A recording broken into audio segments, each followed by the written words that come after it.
বৈদ্যুতিক শক খেয়ে মরবে তার বন্ধু, তারই চোখের সামনে, অথচ সে কিছুই করতে পারবে না। এই দৃশ্য সইতে পারবে না সে। চোখ বন্ধ করে ফেলল কিশোর। ঝুপ করে শব্দ হলো পানিতে পড়ার। কয়েক সেকেন্ড নীরবতা, তারপর হুশ করে ভেসে ওঠার শব্দ। বৈদ্যুতিক শক খেয়ে মরার পর কি সাথে সাথেই ভেসে ওঠে লাশ? কতটা কুৎসিত লাগে দেখতে ওটাকে। কিশোর, চোখ বুজে আছো কেন? মুসার ডাক শোনা গেল। নিজের কানকে বিশ্বাস করতে পারছে না কিশোর।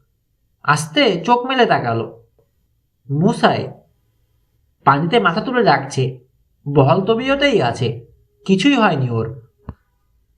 ডাইভিং বোর্ড থেকে নেমে পড়ল কিশোর। দৌড়ে পুলের এক পাশে এসে সকেট থেকে একটানে খুলে ফেললো প্লাগটা। সর্বনাশ! চোখ বড় বড় করে ফেললো মুসা। মরলাম না কেন? আল্লাহই জানে। ডায়না এসে হাজির হলো। পরনের বেডিং স্যুটটা লাল কমলা ডোরাকাটা। এই কি হয়েছে? কিসের কথা বলছো?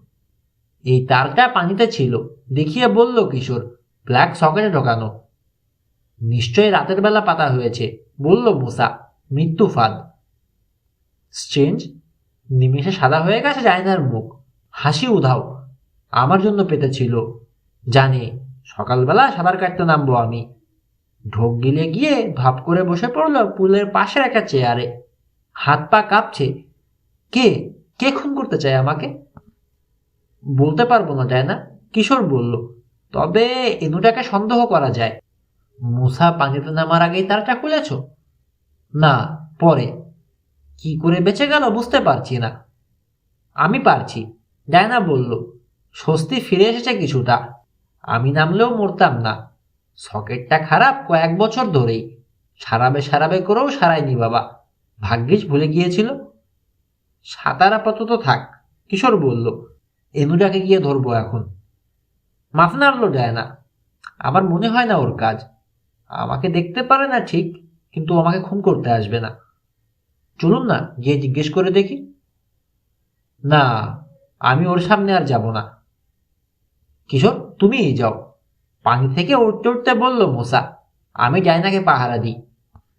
তাই করো। প্রস্তাবটা পছন্দ হলো কিশোরের। আমি রবিনকে ফোন করছি, ওকেও যেতে বলবো, দরকার হতে পারে।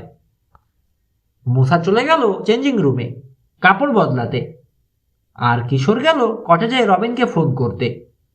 এনুটার ঠিকানা দিয়ে বলল রবিন যেন ওখানে দেখা করে। তারপর তাড়াতাড়ি কাপড় পরে নিয়ে বেরিয়ে এলো কিশোর। দৌড়ে চলল ড্রাইভওয়ের দিকে। পিক আপে উঠে ইঞ্জিন স্টার্ট দিয়ে ডায়নাকে ডেকে বলল, ডায়না, দুশ্চিন্তা করবেন না, কাজ শেষ করে চলে আসব। পিক আপ ছেড়ে দিল কিশোর। ড্রাইভওয়েতে থাকতেই দেখলো উল্টো দিক থেকে আরেকটা গাড়ি আসছে। ব্রেক কষলো সে। গাড়িটা কাছে আসতেই জানালা দিয়ে মুখ বের করে হেসে বলল, গুড মর্নিং ডিন। খুব গরম না? জবাব দিল না ডিন। মুখ কালো করে রেখেছে। হুশ করে পিক আপের পাশ দিয়ে বেরিয়ে গেল গাড়ি নিয়ে। ক্লিফ সাইডের মাইল চারেক দূরে থাকে এনুডা। রকি বিচের একটা পুরনো এলাকা এটা। বাড়িঘরগুলো সব পুরনো। কোনোটা ধসে পড়েছে ইতিমধ্যেই, বাকিগুলোর অবস্থাও কাহিল। কয়েকটা অ্যাপার্টমেন্ট বিল্ডিং আছে। এক সময় লন ছিল সামনে, এখন সেখানে ঘাস আর আগাছার রাজত্ব। ফুলের নামগন্ধও নেই। বাতাস ভীষণ গরম। বাইরে কেউ নেই। মাঝে মাঝে বাচ্চা ছেলের চিৎকার আর নেড়ি কুকুরের ডাক ছাড়া আর কোনো শব্দ নেই। দু চারটে জানালায় মানুষের মুখ দেখা গেল। একটুখানি হাওয়ার আশায় বসেছে খোলা জানালার ধারে। হাত পাখা দিয়ে জোরে জোরে বাতাস করছে। পিক আপের শব্দ পেয়ে কিশোরের দিকে তাকাচ্ছে কঠিন দৃষ্টিতে। কেন এই বিরক্তি ওরাই জানে। ডানে মোড় নিল কিশোর। বাড়ির নম্বর খুঁজতে লাগলো।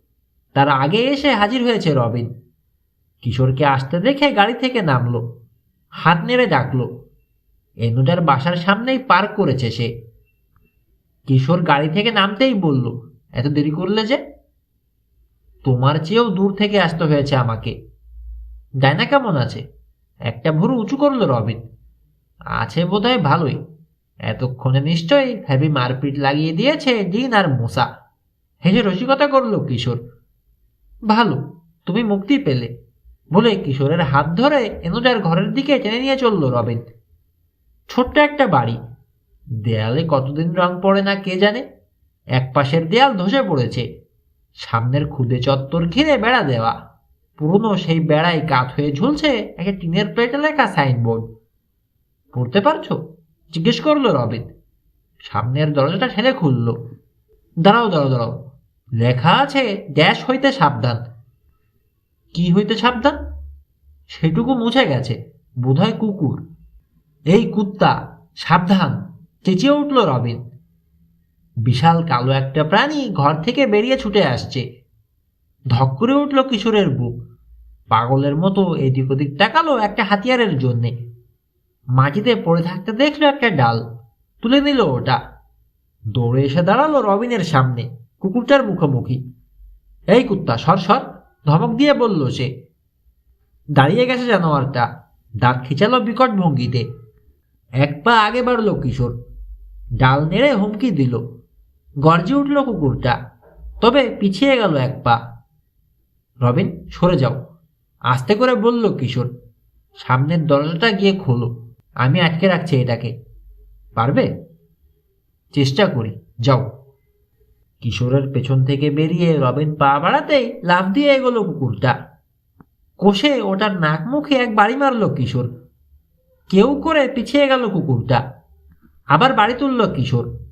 লাঠির দিকে তাকিয়ে আছে ওটা, আর এগোনোর চেষ্টা করছে না। অবাক কাণ্ড তো, ওরকম করে তাকাচ্ছে কেন? আরে, আবার লেজু নাড়তে আরম্ভ করেছে দেখছি।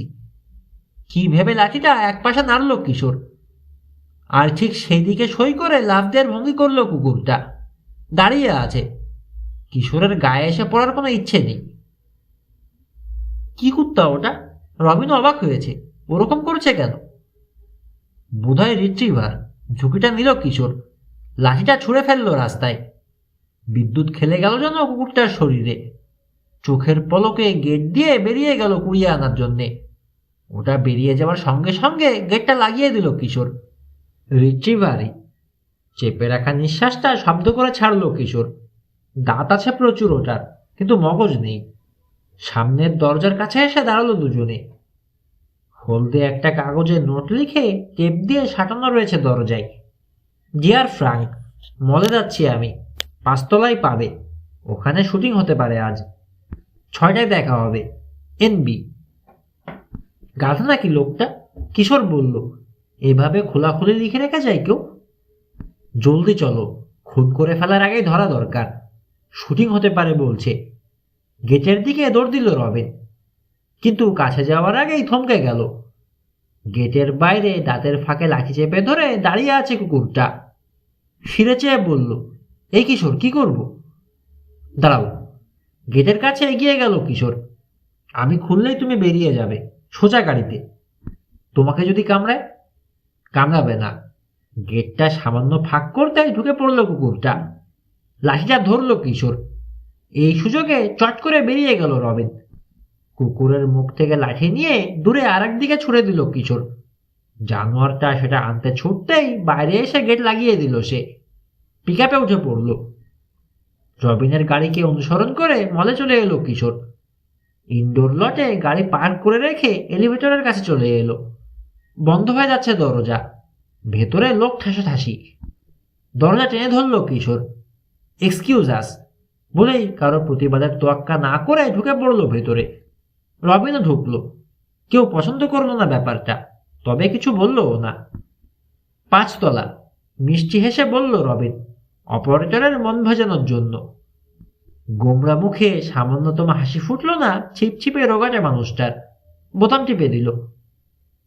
ওই কয়টা তলা পেরোতেই যেন সারা জীবন লেগে যাবে, কিশোরের মনে হলো। প্রতিটি তলায় থামছে লিফট। গাদাগাদি হয়ে থাকা মানুষের মধ্য দিয়ে গুতোগুতি করে নামছে পেছনে দাঁড়ানো লোকগুলো। অবশেষে 5 তলায় পৌঁছলো লিফট। দরজা খুলল। নামতে যাবে দুজনে। হাত বাড়িয়ে ওদেরকে ঠেকালো একজন দাড়িওয়ালা ভদ্রলোক। ঠিক ওই মুহূর্তে দুটো গুলির শব্দ হলো। দাড়িওয়ালার পেছনে নীল স্যুট পরা একটা লোক দিল খিচে দৌড়, যেন এই ছোটার উপরেই জীবন মরণ নির্ভর করছে তার। অটোমেটিক পিস্তল হাতে তার পেছনে ছুটল বার্ব এনুরা। ধরো ধরো ওকে, চেঁচিয়ে উঠল রবিন, থামাও, যেও না যেও না, বাধা দিতে গেল কিশোর, ওর হাতে পিস্তল। শুনতে পেল না বোধহয় রবিন। গাড়িওয়ালার হাত ঠেলে সরিয়ে বেরিয়ে গেল, দৌড় দিল অনুজার পেছনে। চেঁচামেচি শুরু করে দিয়েছে লোকে। বাজার করতে এসেছে ওরা মলে। কেউ কেউ উপর হয়ে শুয়ে পড়েছে মেঝেতে। কারো দিকেই তাকাচ্ছে না এনুদা। চোখ লাল, কঠিন চেহারা। তার নজর নীল স্যুট পরা লোকটার দিকে। মুহূর্তের জন্য সরাচ্ছে না। রবিনের বাড়িয়ে দেয়া পাটাও দেখতে পেল না সেজন্যে। পায়ে পা বেঁধে উড়ে গিয়ে পড়ল এনুদা। ধড়াস করে পড়ল যেন ময়দার বস্তা। হাত থেকে ছুটে উড়ে চলে গেল পিস্তলটা। দোকানের জানালা দরজা ঘেঁষে দাঁড়িয়ে তাকিয়ে রয়েছে খরিদ্দারেরা। বাধা দিতে বা কোনো কিছু করতেই এগোচ্ছে না কেউ। এই থামো, খ্যান খ্যান করে উঠল একটা কণ্ঠ। এই ছেলেটাকে চিনি না টম, জবাব দিল দাঁড়িয়েওয়ালা লোকটা। আমার হাত ছড়িয়ে দৌড় দিল। ঘুরে তাকাল রবিন। সার্চ লাইটের উজ্জ্বল সাদা আলো প্রতিটি কোণ থেকে এসে পড়েছে তার উপর। মেঝেতে এঁকে বেঁকে পড়ে রয়েছে ইলেকট্রিকের তার। হেসে উঠল কয়েকজন মানুষ। টিভি ক্যামেরা হাতে তার পেছনে এসে দাঁড়িয়েছে। একজন চিৎকার করে বলল, ফিল্মটা রেখে দিও টম, দারুণ দৃশ্য, কাজে লাগতে পারে। যথেষ্ট হয়েছে, বলল প্রথম কণ্ঠটা। এই সরাও তো সব, পরিষ্কার করো, 10 মিনিটের মধ্যেই আবার শুটিং করব। গুঞ্জন উঠল জনতার মাঝে। এদিক ওদিক সরে যেতে লাগলো ওরা। কয়েকজন এগিয়ে গেল একটা টেবিলের দিকে। হালকা খাবার আর কোমল পানীয় রাখা ওটাতে। ঢোক গিলল রবিন। দাড়িওয়ালা লোকটাকে তার দিকে আসতে দেখে লাল হয়ে গেল গাল। সব ভজকট করে দিয়েছ তুমি, আবার নতুন করে শুরু করতে হবে শুটিং।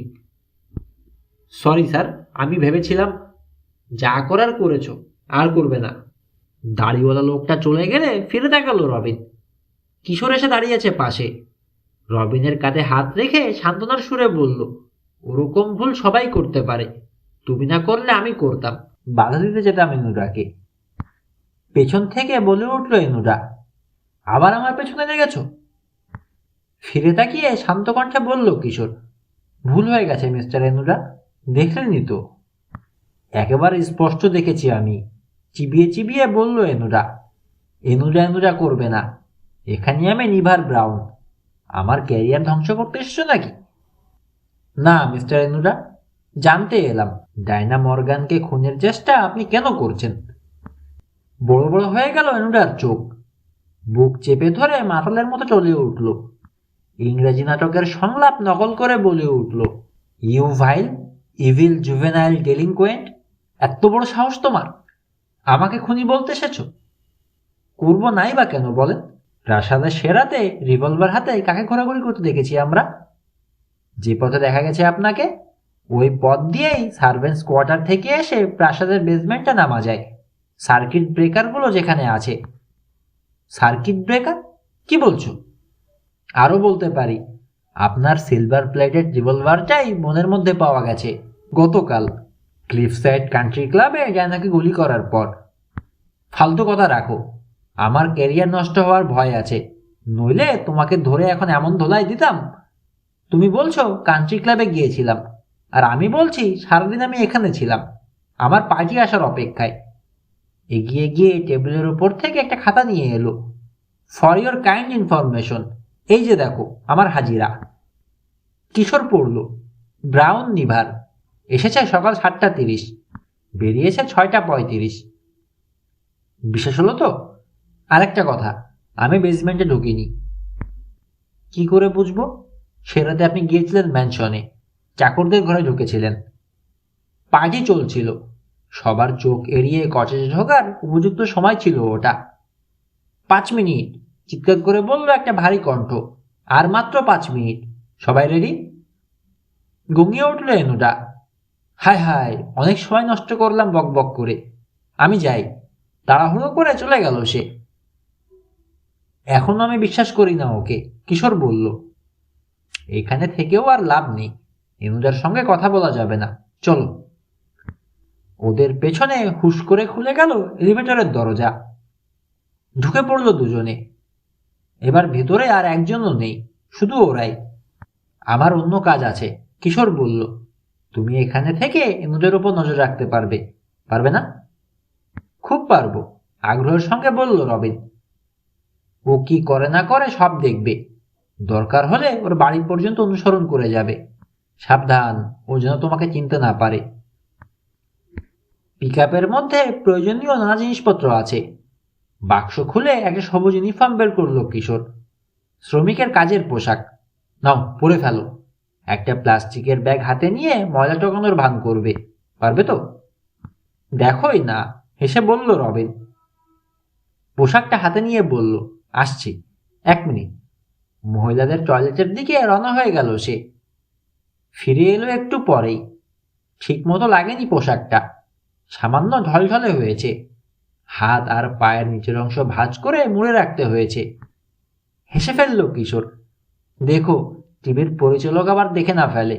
অভিনয়ের জন্য তাহলে জোর করে ধরে নিয়ে যাবে তোমাকে। ভালোই হবে, হাসতে হাসতে বলল মেয়ে সেজে আসা রবিন। তাকে রেখে পিকআপ নিয়ে বেরিয়ে এলো কিশোর। রকি বিচ মিউজিয়ামে রওনা হলো। শহরের ঠিক মাঝখানে এসে লাল আলো দেখে থামলো সে। এই সময় একটা লাল গাড়ি চোখে পড়ল, একধারে থেমে রয়েছে। পরিচিত লাগলো গাড়িটা, ল্যাম্বোর্গিনি।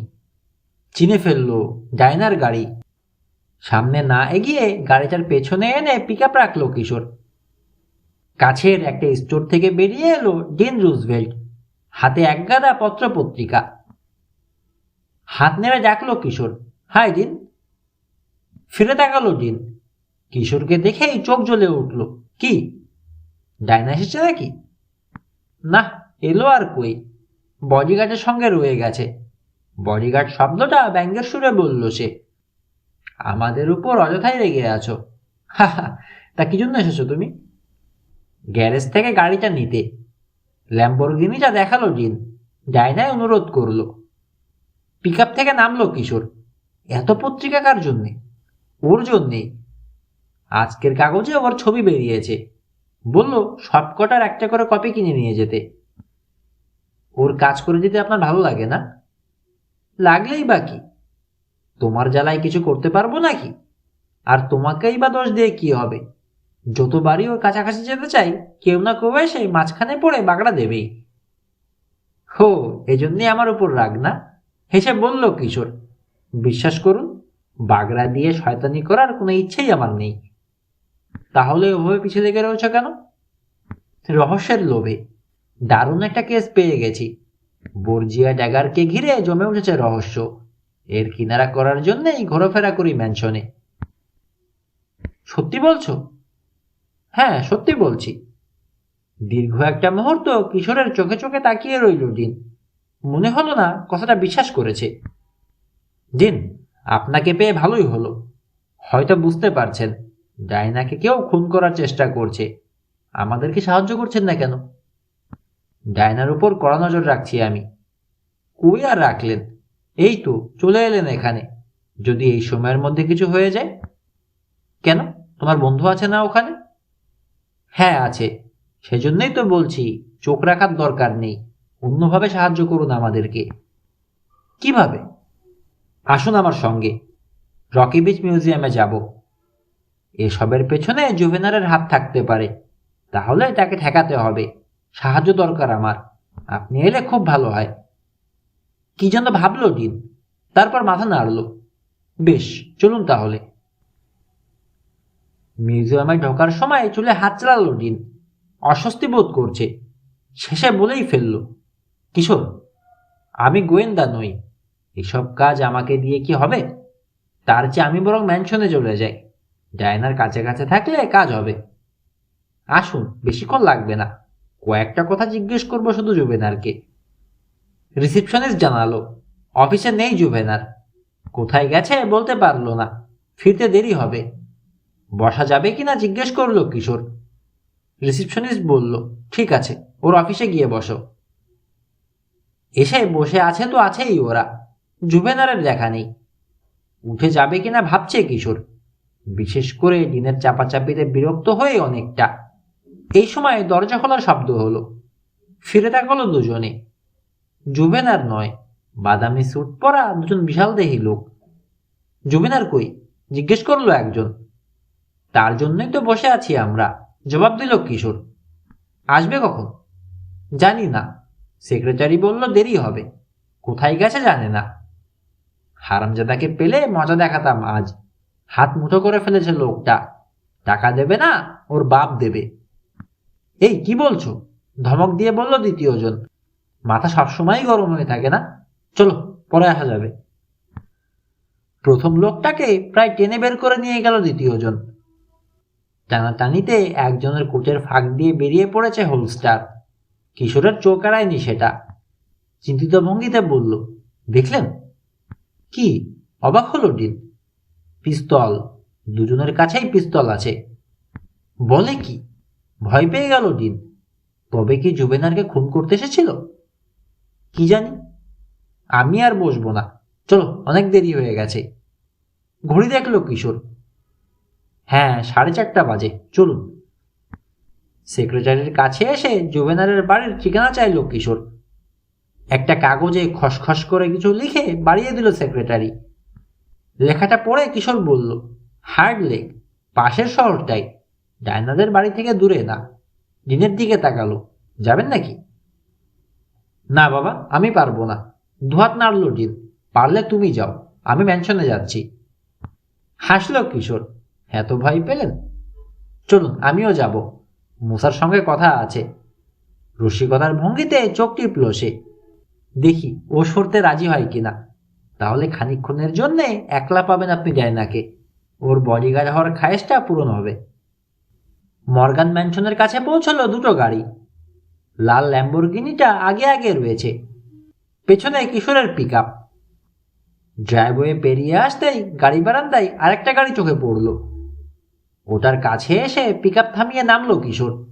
এই যে, তোমরা এসেছ, ডায়না কোথায়? ফিরে দেখালো কিশোর।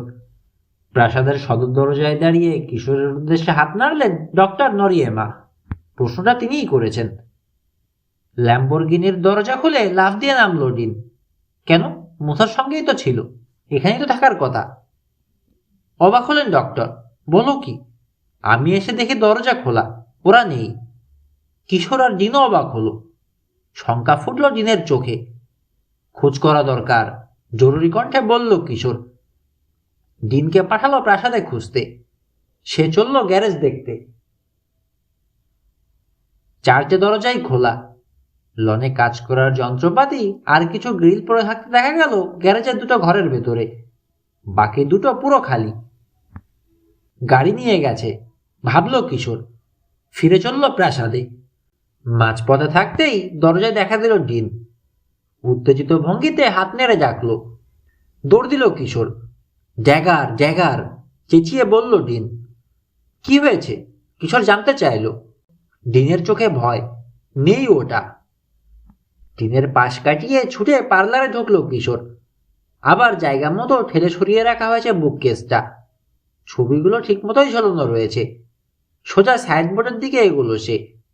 পড়ে রয়েছে কাচের বাক্স, ডালা খোলা, ছুরিটা নেই ভেতরে। দরজায় স্তব্ধ হয়ে দাঁড়িয়ে থাকা ডক্টর নরিয়েমার দিকে তাকালো সে। ডিন, উপরতলায় খুঁজুন, কিশোর বলল। ডক্টর, আপনি হলওয়ে আর সিটিং রুম দেখুন, আমি এখানে দেখছি। বলা যায় না, মুসাও লুকিয়ে রেখে যেতে পারে। সমস্ত পার্লারে তন্ন করে খুঁজল কিশোর। ড্রয়ার, কার্পেটের নিচে, বইয়ের ফাঁকে, মোট কথা ছড়িল কোনো যায় এরকম কোনো জায়গা বাদ দিল না। কিন্তু নেই। ডিন আর ডক্টর নরিয়েমা ফিরে এলো শূন্য হাতে। দুজনেই মাথা নাড়ল। কি হতে পারে বলতো? ডিনের প্রশ্ন। ডায়নাকে কিডন্যাপ করলো নাকি কেউ? সেই সাথে ছুরিটাও নিয়ে গেল? আমার তা মনে হয় না। গাড়ি নেই যেহেতু মুসাকে সঙ্গে নিয়ে ঘুরতে বেরোতে পারে। বসে থেকে থেকে হয়তো বোর হয়ে গিয়েছিল। কোথায় যেতে পারে বলুন তো? কান্ট্রি ক্লাব, সঙ্গে সঙ্গে জবাব দিল ডিন। কিংবা মলে। বেশ ডক্টর, আপনি আর আমি চলুন ক্লাবে যাই। ডিন, আপনি মলে যান। বাইরে বেরোতেই দেখা গেল একটা গাড়ি আসছে। ডায়নার গাড়ি। বারান্দায় এসে থামলো ওটা। দরজা খুলে নেমে এলো ডায়না আর মুসা। অবাক দৃষ্টিতে ওদের মুখের দিকে তাকাতে লাগলো। ডায়না জিজ্ঞেস করলো, কি হয়েছে? কোথায় গিয়েছিলেন আপনারা? পাল্টা প্রশ্ন করলো কিশোর। ঘুরতে। ভাল লাগছিল না বসে থেকে থেকে, কিন্তু হয়েছেটা কি? মুখ অমন করে রেখেছো কেন? কি ব্যাপার? আপনার জন্য দুশ্চিন্তা হচ্ছিল। আমার জন্যে? কেন? সাথে তো মশাই আছে। আমি কি কচি খুকি নাকি? না, তা বলিনি। ভাবতাম না যদি বর্জিয়া জায়গাটা গায়েব না হয়ে যেত। কি বললে? ঠিকই বলছে, বললেন নরিয়ামা। খুলে বললেন কি হয়েছে। থমথমে হয়ে গেছে জায়নার চেহারা। একটা কথাও আর না বলে চুপচাপ ঘরে ঢুকলো, ছুরির বাক্সটা দেখার জন্যে। আমি জুবেনারের ওখানে যাচ্ছি, ঘোষণা করলো কিশোর। সারাটা বিকেল ওর অফিসে বসে থেকে এসেছি, ফেরেনি। সেও এসে ছুরিটা চুরি করে নিয়ে পালাতে পারে। তা পারে, ডায়না বলল, কারণ বাড়ির দরজা জানালা খোলাই ছিল। ভুল করেছ, গম্ভীর হয়ে বললেন ডক্টর। এত দামি জিনিস রয়েছে ঘরে, তালা দিয়ে যাওয়া উচিত ছিল। যায়নি যখন কি আর করা, কিশোর বলল। জুবেনারের বাসার ঠিকানা নিয়ে এসেছি, কারো ইচ্ছে করলে আসতে পারেন আমার সঙ্গে। মাথা নাড়ল ডায়না আর ডিন। আর ডায়না যেহেতু থাকছে, মোসাও যাবে না। ডক্টর নরিয়ামা বললেন, আমি যাব। লোকটার সঙ্গে একটা বোঝাপড়া আছে আমার, জিজ্ঞেস করব মেয়েটাকে এত জ্বালাচ্ছে কেন। ক্লিফসাইড হাইটস পেরিয়ে এলো ওরা। শর্ট নেক চেনেন নরিয়ামা, কিশোরকে পথ বলে দিতে থাকলেন। পথের দুধারে এখন ছোট ছোট বাড়ি আর টাওয়ারের মতো উঁচু হয়ে যাওয়া বিশাল ম্যাপল গাছ। বাড়িঘরগুলো দেখতে সব প্রায় একই রকম, সাদা রং করা দেয়াল, ছিমছাম লন আর সুন্দর ফুলের বাগান। ঠিকানাটা তার হাতে তুলে দিয়েছে কিশোর। নম্বর দেখছেন নরিয়ামা। একটা বাড়ি দেখিয়ে হঠাৎ বলে উঠলেন, ওটাই। অন্য বাড়িগুলোর মতো পরিচ্ছন্ন নয় এটা, আগাছা সাফ হয় না বহুদিন, সর্বত্র অযত্নের ছাপ। গাড়ি টাড়ি দেখছি না, কিশোর বলল, বোধহয় বাড়ি নেই। তাহলে কি করবে এখন? আপনি গাড়িতে বসুন, আমি দেখে আসি। শূন্য ড্রাইভওয়ে ধরে হেঁটে চলল কিশোর। প্লাস্টিকের ব্যাগে ভরে ময়লা জঞ্জাল ফেলে রেখেছে যেখানে সেখানে, নোংরা করে রেখেছে জায়গাটা। সামনের দরজায় এসে ঘন্টা বাজালো সে, জবাব নেই। আবার বাজালো, সাড়া মিলল না এবারেও। তৃতীয়বার বাজিয়ে জবাব না পেয়ে পাশের জানালার কাছে চলে এলো। ভেতরে উকি দিয়ে দেখলো কেউ নেই। ফিরে এলো পিকআপের কাছে। কি আছে জিজ্ঞেস করলেন নরিয়ামা। না, বিছানা এলোমেলো, টেবিলে পড়ে আছে আধোয়া থালা বাসন। দেখে মনে হয় তাড়াহুড়ো করে বেরিয়ে গেছে। তার মানে পালিয়েছে, ছুরিটা চুরি করে। হতে পারে, কিন্তু এর কোনো যুক্তি খুঁজে পাচ্ছি না আমি। জুবেনার চাই সমস্ত জিনিস, যেগুলো মিউজিয়াম থেকে জানা নিয়ে এসেছে। শুধু একটা ছুরি চুরি করে পালাবে কেন? প্রশ্নটা এখন হঠাৎ করেই উদয় হলো কিশোরের মাথায়। একটা মুহূর্ত আর এ ঘরে থাকতে ইচ্ছে করছে না আমার, ডায়না বলল। কেমন যেন গোলমাল হয়ে যাচ্ছে সব। তা ঠিক, মাথা দোলালেন নরিয়ামা। ভালো না লাগলে চলো বাইরে থেকে ঘুরে আসি। রাতের খাওয়াটাও কোনো রেস্টুরেন্টে সেরে নেওয়া যাবে। চলো, আজ আমি খাওয়াবো তোমাদের। আইডিয়াটা মন্দ না, কিশোর বলল। কোন রেস্টুরেন্টে যাবেন? ডিলমার্স প্লেস। চমৎকার জায়গা, তুড়ি বাজালো মোসা। রান্না খুবই ভালো, দামও বেশি। দামের জন্য ভাবতে হবে না তোমাদের, হাসলেন ডক্টর। মোসার দিকে ফিরে বলল কিশোর, ঠিক আছে, তুমি যাও ওদের সঙ্গে, আমি রবিনকে নিয়ে চলে আসবো সময় মতো। মলে রেখে এসেছি ওকে, এনোটার উপর নজর রাখার জন্যে। পিকআপটা দেখে হাসলো রবিন। তার গাড়ির পেছনে পিকআপ থামালো কিশোর, এনুরার বাড়ি থেকে ব্লক খানেক দূরে। নেমে এগিয়ে গেল সে, জানালার কাছে ঝুঁকে বলল, মলে গিয়েছিলাম, দেখলাম শুটিং শেষ, তুমিও নেই, এমুটাও নেই। ভাবলাম এখানেই এসেছ, তা খবর কি? বিরক্ত হয়ে গেছি। শুটিং শেষ করে সোজা বাড়ি চলে এসেছে এনুটা। তারপর সেই যে গিয়ে ঘরে ঢুকেছে, বেরোনোর আর নামই নেই। সন্দেহ হয় এমন কিছু চোখে পড়েছে? না, একটা দৃশ্যেরই ছবি তোলা হলো কয়েকবার করে। অনেক দর্শক ভিড় করে বসে থাকলো চারপাশে গোল হয়ে। কাজ শেষ করে ঘন্টা দুয়েক আগে বাড়ি চলে এসেছে এনুরা। কেউ কে দেখা করেছে তার সঙ্গে? করেছে, একটা মোটা লোক, মাথায় টাক, চোখে ভারী চশমা। 6টার সময় ওকেই দেখা করতে বলেছে বোধহয় এনুডা। ওর নামই হয়তো ফ্রাঙ্ক। এখনো কি ভেতরে আছে? না, এসে কয়েক মিনিট থেকেই চলে গেছে। বোঝা গেছে। এখানে আর কিছু করার নেই আমাদের। ভুরু নাচিয়ে মিটিমিটি হাসলো কিশোর। তা রাতে খাবে কোথায়? কেন, বাড়িতে? অবাকই হলো রবিন। চলো না, কোনো রেস্টুরেন্টে চলে যাই। কিশোরের দিকে দীর্ঘ একটা মুহূর্ত তাকিয়ে রইল রবিন। ব্যাপারটা কি বলতো? হঠাৎ এভাবে খাওয়ার দাওয়াত? খুলে বলল সব কিশোর, ছুরি হারানো থেকে শুরু করে সব। ডায়নার মন মেজাজ খারাপ থাকায় খাওয়াটা তেমন জমল না। বিল মিটিয়ে দিলেন নরিয়েমা। জিজ্ঞেস করলেন, এখন কোথায় যাবে? বাড়ি, নিরাসক্ত কণ্ঠে বলল ডায়না। ঘুম পেয়েছে আমার। গাড়ি মোট 3টে। ডায়নার ল্যাম্বরগিনি, কিশোরের পিকআপ, আর হচ্ছে রবিনের গাড়ি। 3জনকেই ড্রাইভ করতে হবে। কিশোরকে অনুরোধ করে বসলো ডায়না। কিশোর, তুমি আমারটা চালাও না, আমার চালাতে ইচ্ছে করছে না। ঝট করে ডিন আর রবিনের দিকে চোখ চলে গেল কিশোরের। ডিনের চোখে রাগ, রবিনের মিটিমিটি হাসি। বোধহয় কিশোরকে ডায়নার শোফার হিসেবে কল্পনা করেই হাসি পাচ্ছে তার। নিরসক্ত দৃষ্টিতে ডিন আর রবিনের দিকে তাকিয়ে গাড়িতে উঠে বসলো কিশোর। কিশোর আর ডায়না উঠল ল্যাম্বরগিনিতে। রবিনের গাড়িতে রবিন একা, পিকআপে মুসা আর ডক্টর নরিয়েমা। ডিন কারো গাড়িতে উঠল না। সে আশা করেছিল গাড়িটা ওকে চালাতে বলবে ডায়না। সে অপেক্ষাতেই ছিল। সেটা যখন হলো না, মেজাজ খারাপ হয়ে গেল তার। চলে গেল সে। হুমকি দিয়ে গেল, ছুরিটা আর ফেরত পাবে না ডায়না। সবাই চলল ওরা মর্গান ম্যানশনের দিকে। ডিনি বা এ কথা বলল কেন, আর ডায়নাই বা ডিনকে উঠতে না দিয়ে কিশোরকে গাড়ি চালাতে বলল কেন? দুর্বোধ্য ঠেকলো সবার কাছে। তবে এ নিয়ে বেশিক্ষণ মাথা ঘামালো না কেউ। পথে নরিয়ামার বাড়িতে তাকে নামিয়ে দেওয়া হলো। রাস্তায় কোনো অঘটন ঘটল না। তবে বাড়ি পৌঁছে ডিনের ছুরি না দেওয়ার কথাটা নিয়ে প্রশ্ন তুলল কিশোর। প্রথমে রেগে উঠল ডায়না, তারপর আমতা আমতা করতে লাগলো। চেপে ধরল তাকে কিশোর। ছুরিটা কোথায় আপনারা জানেন, তাই না? না না, আমি কিছু। থেমে গেল ডায়না, তারপর রেগে উঠল। আমাকেই চোর ভাবছ? সব কথা জানতে চাই আমি ডায়না। ভারী হয়ে গেছে কিশোরের কণ্ঠস্বর। খুলে বলুন। এমন কিছু ছিল কিশোরের কণ্ঠে, প্রতিবাদ করার আর সাহস করল না ডায়না। ঠোঁট কেঁপে উঠল তার। ধপ করে বসে পড়ল একটা সোফায়। ঝাঁকুনি লেগে চুল এসে পড়ল মুখের উপর। সরানোর চেষ্টা করল না। আমাকে খুন করার চেষ্টা কে করেছে আমি জানি। মোটা খসখসে হয়ে গেছে তার কণ্ঠ। কে, এনুটা? মাথা নাড়ল ডায়না। না, এনুটাও না, জুভেনারও না। তাহলে? দুহাতে মুখ ঢেকে ফুপিয়ে উঠল ডায়না।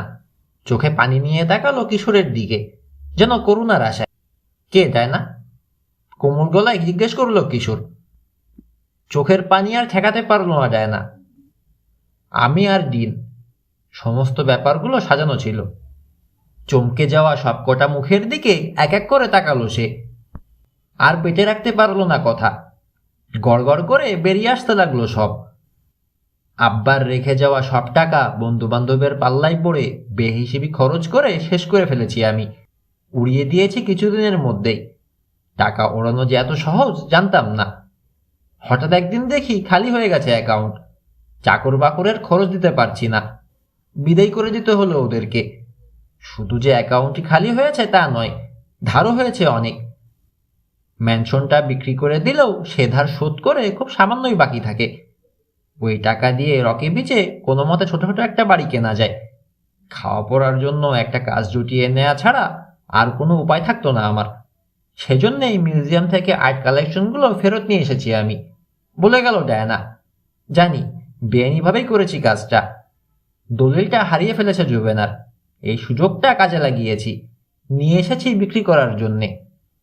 চোখের পানির সঙ্গে কালো মাস্কারা গাল বেয়ে নামছে তার। বলে যান, কিশোর বলল। এর সাথে ড্যাগার চুরি আর খুনের চেষ্টার সম্পর্ক কি? বর্জিয়া ড্যাগারটা নিয়ে বিজ্ঞাপন করা হয়েছে বেশি, নানা রকম ভাবে, গল্প বলে, সিন ক্রিয়েট করে। খুনের চেষ্টাগুলো সব সাজানো। বন থেকে আমাকে সই করে গুলি ছোড়া, সুইমিং পুলে তার ফেলে রাখা, সব। কেন? বললাম না, পত্রিকায় বিজ্ঞাপনের জন্যে রিপোর্টাররা এসেছে, ফলাও করে খবর ছেপেছে, বিখ্যাত হয়ে পড়েছে বর্জিয়া ড্যাগার। ভালো দাম আশা করেছিলাম আমরা, তাই হতে যাচ্ছিল। দু একজন মোটা টাকা অফারও দিয়ে ফেলেছে। ডিন আমাকে ভালোবাসে, চোখ নামিয়ে দিল ডায়না। আমি বাসি না, কিন্তু তার এই দুর্বলতাটাকে কাজে লাগিয়ে তাকে দিয়ে এসব করিয়ে নিয়েছি আমি। একটা মানুষকে আর কতদিন গাধা বানিয়ে রাখা যায়? বুঝতে পেরে সরে গেছে সে। কয়েক সেকেন্ড নীরবতা। তারপর মুসা জিজ্ঞেস করলো, ছুরিটা কোথায়? বাগানে, একটা ফুলের বেডের মধ্যে রেখেছিলাম। কখন? তুমি যখন বাথরুমে গিয়েছিলে। এই সুযোগে ওটা বাক্স থেকে বের করে নিয়ে ফেলে দিয়েছিলাম। ঘুরে দাঁড়ালো কিশোর, দরজার দিকে রওনা হলো। কোথায় যাচ্ছ? জিজ্ঞেস করলো রায়না। পাবে না, এতক্ষণে মনে হয় নিয়ে গেছে ডিন।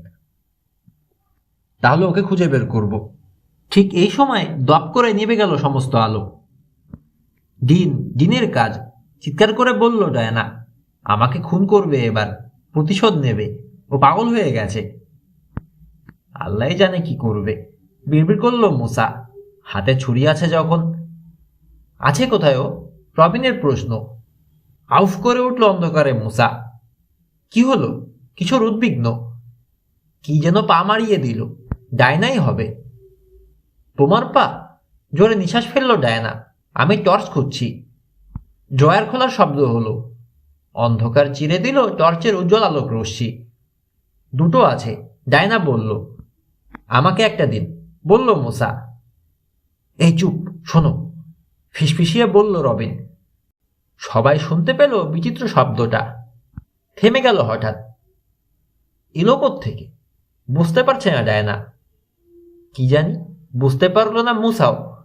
মনে হয় নিচের কোনো জায়গা থেকে। দেখি দাঁড়াও, আলোটা জ্বালানো যায় কিনা।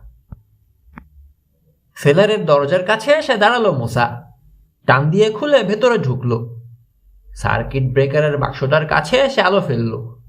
মেইন সুইচ অফ করা। টান দিয়ে তুলে নিল ওটা। নিশ্চয়ই আলো জ্বলেছে, নিজেকে বলল। বাইরে বেরিয়ে দেখলো আগের মতোই অন্ধকারে রয়েছে প্রাসাদ। আলো জ্বলেনি।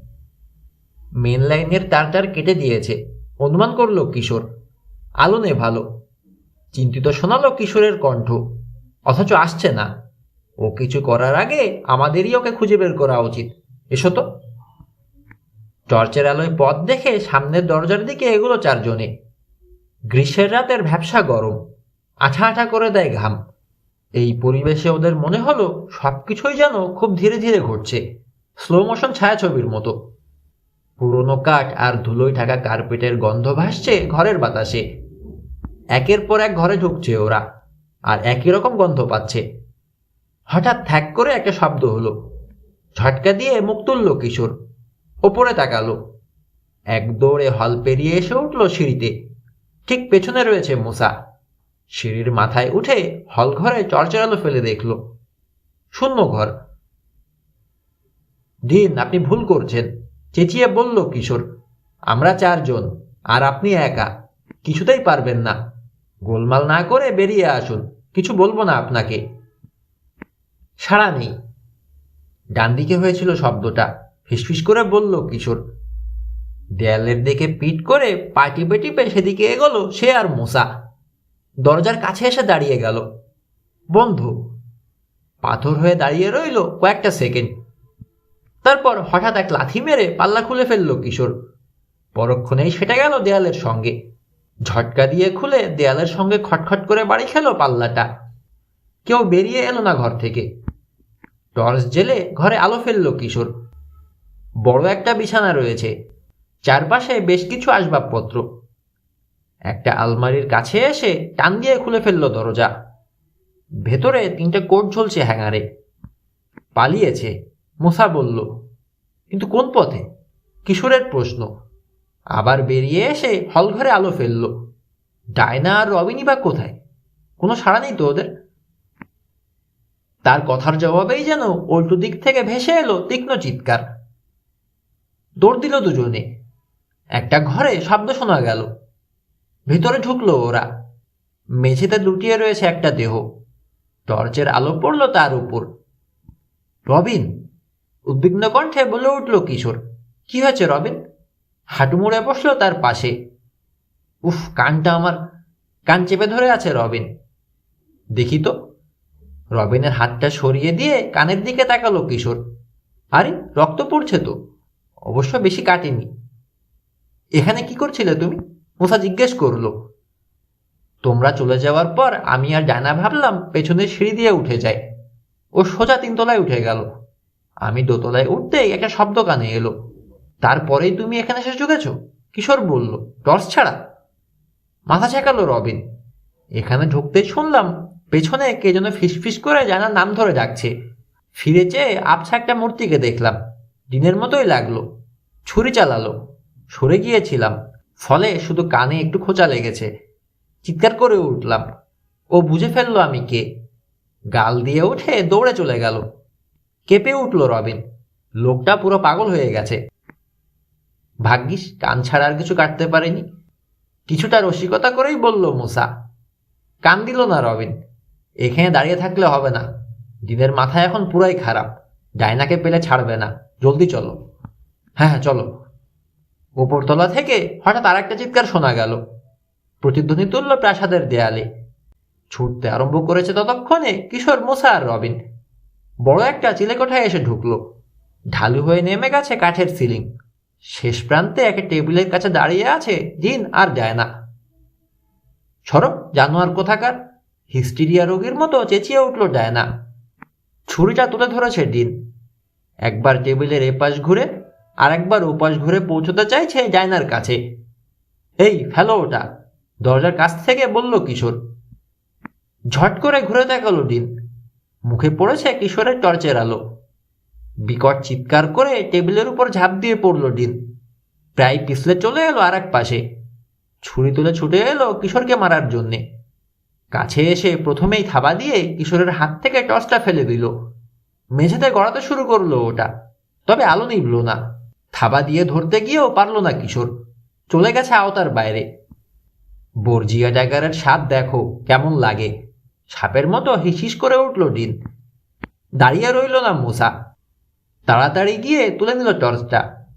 দুজনের গায়ের উপর ফেলে দেখল ডিনের ছুরি ধরা হাতটা ধরে ফেলেছে কিশোর। কবজির ওপরটাই এক হাতে ধরে মোচড় দিয়ে আর এক হাতে কিছু একটা করলো সে। ছুরিটা প্রায় উড়ে চলে গেল ডিনের হাত থেকে। খটাং করে গিয়ে পড়ল মেঝেতে। ঘরের সবাই ছুটল ওটার দিকে। কিশোর, ডিন, রবিন, মুসা, ডায়না সবাই একসাথে হাত বাড়ালো ওটা তুলে নেয়ার জন্যে। শুধু একজনের হাত পৌঁছালো ওটার উপর। সরো, সরে যাও! চেঁচিয়ে বলল কিশোর।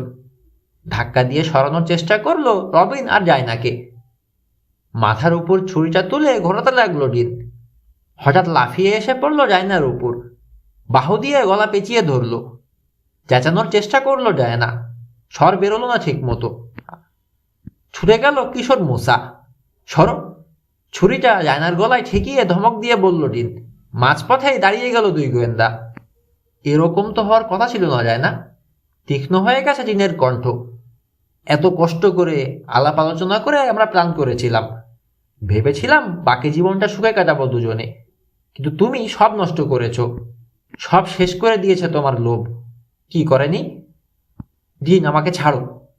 শরীর মুচড়ে গলা ছাড়ানোর চেষ্টা করলো ডায়না। শ্বাস নিতে কষ্ট হচ্ছে। তুমি পাগল হয়ে গেছো।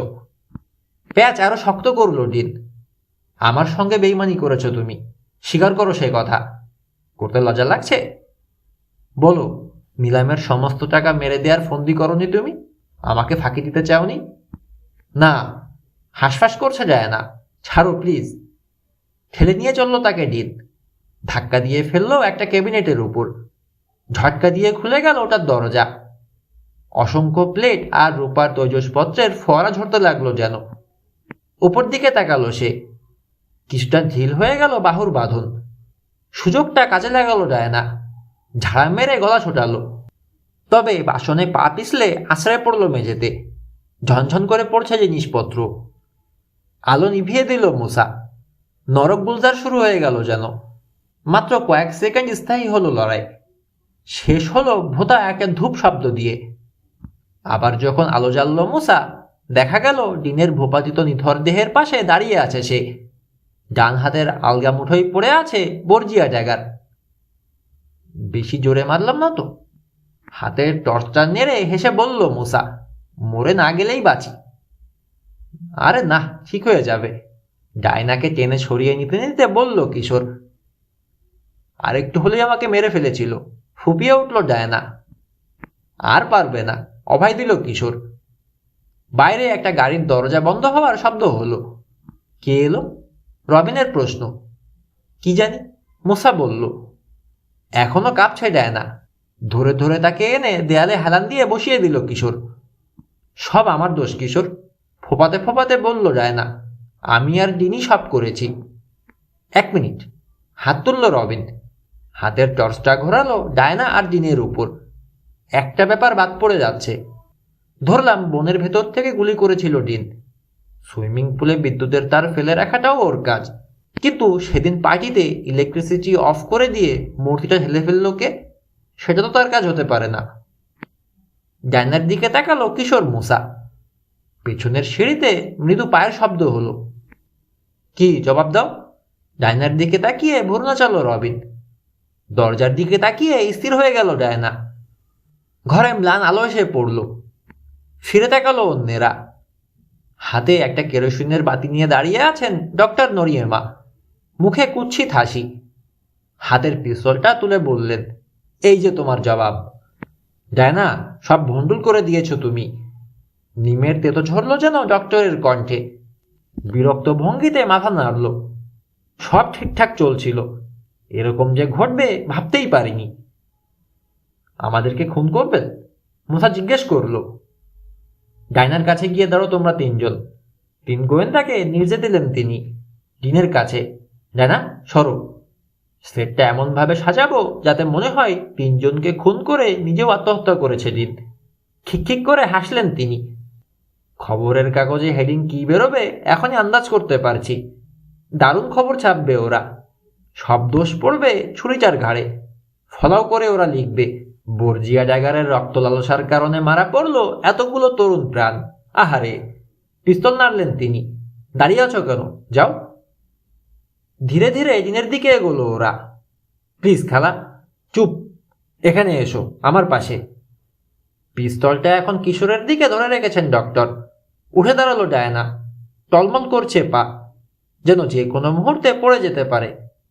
আমি আপনাকে বাঁচাতে চেয়েছিলাম খালা। আপনার কথা বলিনি ওদেরকে। কেন এলেন আপনি? কারোর তো তেমন ক্ষতি হতো না। আমার হতো। সব টাকা পানিতে যেত। জুবেনার সমস্ত মাল ফিরিয়ে নিয়ে গেলে আমার টাকাগুলোর কি হতো? মাথা নাড়লেন ডক্টর। আমি তা হতে দিতে পারি না। ভাবনার ঝড় বইছে কিশোর মুসার মাথায়। চোখ বোলাচ্ছে সারা ঘরে। মুক্তির উপায় খুঁজছে। হাত তোলো, কড়া আদেশ দিলেন ডক্টর। সোজা আমার চোখের দিকে তাকিয়ে থাকবে। কি মনে করেছ তোমাদের ফন্দি বুঝতে পারছি না আমি? কিছু করার নেই ওদের। আদেশ মানতে বাধ্য হলো। হ্যারিকেনের আলো কেমন ভুতুড়ে ছায়া ফেলেছে ঘরের ভেতর। দিনের কাছাকাছি স্থির হয়ে দাঁড়িয়ে রইল 3 জনে। ডায়না এগোলো দরজার দিকে। এই মেয়ে, জলদি করো না, খেকিয়ে উঠলেন ডক্টর। সারা রাত দাঁড়িয়ে থাকবো নাকি? বুকের উপর ঝুলে পড়তে চাইছে ডায়নার মাথা। এতই ক্লান্ত মনে হচ্ছে তাকে। তবে নরিয়েমের আদেশ না পালন করে পারল না। ধরো। হ্যারিকেনটা বাড়িয়ে দিলেন ডক্টর। শক্ত করে ধরে রাখো, খবরদার ছাড়বে না। ডায়না বাতিটা হাতে নিতেই 2 হাতে ধরলেন পিস্তলটা, যাতে গুলি করার সময় না পড়ে। প্রথমে কিশোরের 2 চোখের মাঝখানে নিশানা করলেন। মারতে খারাপই লাগছে। চালাক চতুর ছিলে, স্বভাবও ভালো। জোরে নিঃশ্বাস ফেললেন ডক্টর, কিন্তু উপায় নেই। তারপর ঘটতে লাগলো একের পর এক ঘটনা। অনেক বেশি উজ্জ্বল হয়ে গেল ঘরের আলো। গুলির শব্দ হলো। শোনা গেল আরেকটা চিৎকার। দরজার দিকে ঘুরে গেল কয়েক জোড়া চোখ। হ্যারিকেনের সলতে পুরো বাড়িয়ে দিয়েছে ডায়না। ডক্টরের চোখের সামনে ধরে রেখেছে। শয়তান, উন্মাদ হয়ে গেছে ডায়না। যত নষ্টের গোড়া তুমি। ডিনকে জানোয়ার বানিয়ে ছেড়েছ। আমার জীবনটা ধ্বংস করে দিয়েছ। তোমাকে শেষ করব এবার আমি। হ্যারিকেনটা ডায়নার হাত থেকে কেড়ে নিতে গেলেন নরিয়েমা। টানাটানিতে ছুটে গেল ওটা ডায়নার হাত থেকে। ডক্টরও ধরে রাখতে পারলেন না। মেঝেতে পড়ে চুরমার হয়ে গেল কাজ। গড়িয়ে চলে গেল টেবিলটার তলায়। তবে আলো নিভল না। ভেবেছিলাম তোকে কিছু করব না, ভীষণ রেগে গেছেন নরিয়ামা, এবার তোকেও শেষ করব। ডাইনার দিকে পিস্তল ঘোরালেন তিনি। এটাই সঠিক সময়। নড়ে উঠল রবিন, লাফ দিয়ে গিয়ে পড়ল ডক্টরের সামনে। দা চালানোর মতো করে কোপ মারল তার হাতে। পিস্তলটা খসে পড়ে গেল। আহত বিড়ালের মতো চিৎকার করে উঠে পিস্তলটা তুলে নেওয়ার জন্যে পা বাড়ালেন ডক্টর। লাথি মেরে পিস্তলটা সরিয়ে দিল রবিন। হ্যারিকেনের কাছে গিয়ে পড়ল ওটা। দেখে প্রথমটাই কিছুক্ষণের জন্য সবাই স্তব্ধ হয়ে গেল। পুরোনো কাঠের মেঝেতে কেরোসিন পড়েছে, আগুন ধরে গেছে তাতে। শুকিয়ে খটখটে হয়ে আছে টেবিলের পায়া, তাতেও আগুন ধরল। নেভাও নেভাও, জলদি নেভাও, চিৎকার করে বলল ডায়না। ফায়ার এক্সটিংগুইশার কোথায়? মুসা জিজ্ঞেস করল। আমি জানি না। এর বেশি আর শোনার অপেক্ষা করল না কিশোর মুসা। যেভাবে শুকিয়ে রয়েছে কাঠ, দাও দাও করে জ্বলে উঠতে দেরি হবে না। একটানে রবিনকে নিয়ে দরজার দিকে এগোলো কিশোর। বেরোনোর আগে ডক্টরের হাতও চেপে ধরল। দুজনকেই টানতে টানতে নিয়ে বেরিয়ে গেল। মুসাও দাঁড়িয়ে নেই, ডিনকে তুলে নিয়ে দৌড় দিয়েছে। ডায়নাকে কিছু বলতে হলো না, সে নিজে নিজেই ছুটে বেরোলো দরজা দিয়ে। যত দ্রুত সম্ভব সিঁড়ি দিয়ে নামলো ওরা। সদর দরজা দিয়ে ছুটে বেরোলো কামানের গোলার মতো সবাই, শুধু মুসা বাদে। ডিনকে বই নিতে হচ্ছে তাকে। বাইরে বেরিয়ে দেখলো পুলিশের একটা গাড়ি এসে থেমেছে। দুজন পুলিশই নেমে দৌড়ে এলো প্রাসাদের দিকে। বেরিয়েছে, চেঁচিয়ে বলল একজন। কিশোরকে গালাগাল করতে করতে হাত ছাড়ানোর চেষ্টা করছেন নরিয়ামা। ছাড়লো না কিশোর, টানতে টানতে তাকে নিয়ে এগোলো পুলিশের গাড়ির দিকে। দুজন পুলিশের একজন ওদের চেনা, পল নিউম্যান। উত্তেজিত কণ্ঠে তাকে জানালো কিশোর, 3 তলায় আগুন লেগেছে। দেখেছি, জবাব দিল পল। ফোন করে দিয়েছি দমকলকে। ভুরু কোচকালো সে। গুলির শব্দ শুনলাম মনে হলো। দেখুন অফিসার, অভিযোগ শুরু করলেন ডক্টর, এই গুন্ডাটা আমাকে। কিশোর, ওভাবে টানা হেঁচড়া করছো কেন মহিলাকে? মাথা খারাপ হয়ে গেল নাকি তোমার? ছাড়ো ছাড়ো। মিস্টার নিউম্যান, কিশোর বলল, গুলি যেটা শুনেছেন এই মহিলাই ছুঁড়েছে, আমাকে মারার জন্য। সন্দেহ মেশানো বিস্ময় দেখা দিল পলের চোখে। একবার মোসার দিকে, একবার কিশোরের দিকে তাকাতে লাগলো। এই মহিলা? হ্যাঁ, মুসা জবাব দিল। তা আপনি এলেন কি করে এখানে? পাতলা পলিথিনের ব্যাগে করে সিলভার প্লেটের একটা রিভলভার নিয়ে এসেছে পল। সেটা দেখিয়ে বলল, ক্লিফ সাইড কান্ট্রি ক্লাবে বনের ভেতর পাওয়া গিয়েছিল এটা, তোমাদের মনে আছে নিশ্চয়ই। আমাদের ব্যালিস্টিক এক্সপার্ট পরীক্ষা করে বলেছে এটা মিস্টার মর্গানের জিনিস। সেজন্যই আমরা এসেছি মিস মর্গানকে কয়েকটা প্রশ্ন করতে। হ্যাঁ, এটা এখন ডাইনারি, চেঁচিয়ে উঠলেন নরিয়ামা। অ্যারেস্ট করুন ওকে, অ্যারেস্ট করুন। বুঝলাম, মাথা দোলালো পল। আনমনে বিড়বিড় করল, পুরনো অভিশাপ, একজন বৃদ্ধা মহিলা, তরুণকে গুলি, এবং একটা মেয়ে যাকে তার নিজের রিভলভার দিয়েই গুলি করা হয়েছে। তার মানে ব্যাপার আছে। ফস করে বসলো মোসা। চোখ স্থির হলো পলের। হ্যাঁ, ব্যাপার আছে, লম্বা কোনো গল্প। খপ করে হাত চেপে ধরলো ডায়না আর নরিয়ামার। আপনাদেরকে থানায় যেতে হবে, সারা রাতি থাকতে হতে পারে ওখানে। পলের কথায় বিশেষ কান নেই ডায়নার। আতঙ্কিত চোখে তাকিয়ে রয়েছে 3 তলার দিকে। ঘন ধোঁয়া উঠছে এখন ওখান থেকে। আমি যাব না, যেতে পারবো না, প্রায় ফিসফিসিয়ে বলল সে। ওর বাড়ি পড়ছে তো, বুঝতে পেরে বলল দ্বিতীয় অফিসার, দাঁড়াও খানিকক্ষণ, দমকল আসুক, দেখেই যায় কি হয়। দমকল? বিরক্ত ভঙ্গিতে নাক কুচকালেন নরিয়ামা। ওদের বুদ্ধি তোমাদের মতো হলে আর দেখতে হবে না, সারা রাতি দাঁড়িয়ে থাকতে হবে এখানে। হাত করে বের করলো পল। দেখে বুকের উপর আড়াআড়ি হাত নিয়ে গেলেন ডক্টর। কমলা আগুন নাচানাচি শুরু করেছে প্রাসাদের ছাদে। পাহাড়ের গোড়া থেকে ভেসে এলো সাইরেনের শব্দ। কিশোরের পেছনে ফোঁস করে নিঃশ্বাস ফেলছে রবিন। কিশোর তাকাতে বলল, না কিছু না, শক পেয়েছি তো, সামলাতে সময় লাগছে। তা লাগবেই। রবিনের হাত ধরে কিশোর বলল, অনেক ধন্যবাদ তোমাকে, তোমার জন্যেই এখন আমি বেঁচে রয়েছি। প্রাসাদের ছাদে আগুন বাড়ছে। বিষণ্ণ চোখে সেদিকে তাকিয়ে রয়েছে ডায়না। কারো দিকে নজর নেই তার। জ্যাকেটের বোতাম এঁটে পিকআপের জানালা খুলে দিল মোসা। তাহলে কি জিনিস তোমার পছন্দ?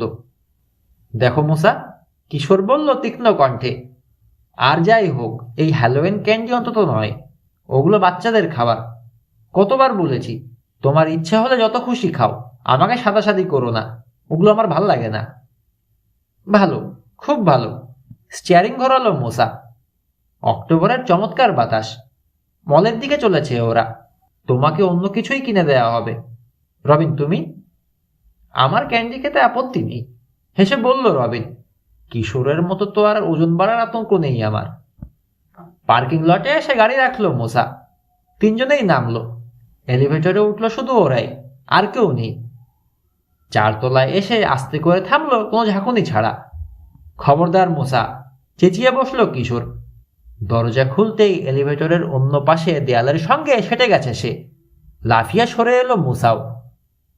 খাটো টাক মাথায় একজন লোক দাঁড়িয়ে রয়েছে, হাতে মেশিন গান নিয়ে, মুখে মুখোশ। চুপ, ধমক দিয়ে বলল কিচকিচে কণ্ঠ, একদম নড়বে না। এই কি করছো? লোকটার পেছন থেকে বলল এক মহিলা। ঠেলে লোকটাকে এলিভেটরে ঢোকানোর চেষ্টা করলো। ওদের ভয় দেখাচ্ছ কেন? বাজার করতে এসেছে বেচারারা। দাঁড়াও, আজ বাড়ি গিয়ে নি, তোমার পাগলামি ছাড়াবো ভালো মতো। খেলনা কেনার শখ বের করব। এলিভেটর থেকে বেরিয়ে এসে হাসলো তিন গোয়েন্দা। চিড়িয়া এক একটা, হেসে বলল মুসা, পাগল যে কত আছে এদেশে। বাচ্চাদের মতো ছিনতাইকারী সাজার শখ হয়েছে। হ্যাঁ, আর একটা জুবেনার। যাই বলো কিশোর, ওটা অনেক বেশি বড় পাগল। মিউজিয়ামের জিনিস ফেরত নেওয়ার জন্য কি কাণ্ডটাই না করলো, যেন ওর নিজের জিনিস। ফিরিয়ে নিয়ে তারপর ছাড়লো আর কই, মূর্তিটার জন্যও কেস করে দিয়েছে জানার বিরুদ্ধে। টাকা আদায় করে তবে ছাড়বে। মেয়েটার জন্য খারাপই লাগে। শেষ পর্যন্ত বাপদাদার বসত বাড়িটাও বিক্রি করতে হবে। ভাগ্যিস আগুনটা নেভাতে পেরেছিল দমকল বাহিনী, নইলে বিক্রির জন্য ওটাও থাকতো না। কোনো চাকরি টাকরি এখন পেলে হয়। পেয়ে যাবে।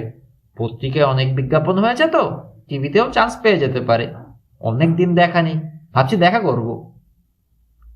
ইলেকট্রনিক্সের একটা দোকানের পাশ দিয়ে চলেছে ওরা। তীক্ষ্ণ চিৎকারে থেমে গেল। দোকানের ভেতর টিভি চলছে।